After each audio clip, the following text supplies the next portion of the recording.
نبی کریم صلی اللہ علیہ وآلہ وسلم کا فرمان ہے، عرفہ کا روزہ پچھلے اور آنے والے سال کے گناہوں کا کفارہ ہے۔ جانتے ہیں یوم عرفہ کی برکت کا احساس سیدھا روح کی گہرائیوں میں اتر جاتا ہے۔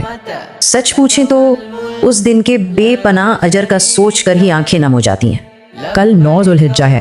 یہ وہ خاص روحانی لمحہ ہے جس کا ہم سب کو شدت سے انتظار تھا۔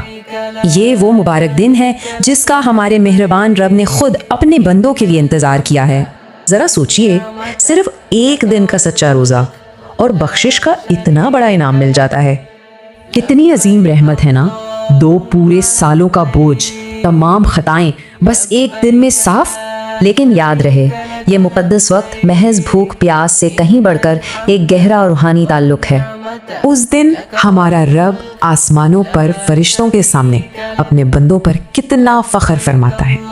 وہ فرماتا ہے، دیکھو میرے بندوں کو، یہ صرف اور صرف میری رضا پانے آئے ہیں۔ سبحان اللہ، یہ وہی خاص دن ہے جب سب سے زیادہ روحوں کو جہنم سے مکمل آزادی ملتی ہے۔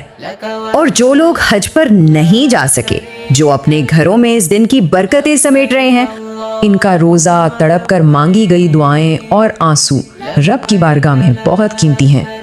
یہ چند مقدس گھنٹے تو بس تیزی سے گزر جائیں گے، ہمیں انہیں کسی غفلت میں نہیں گنوانا۔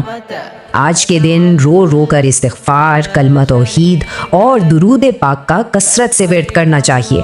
یہ احساس کتنا تسلی بخشے کہ آج دل سے نکلی ہر سچی دعا اللہ ضرور سنتا ہے۔ تو پھر اس مختصر مگر بخشش اور رحمت سے بھرے دن کو ہم کیسے گزارنے والے ہیں؟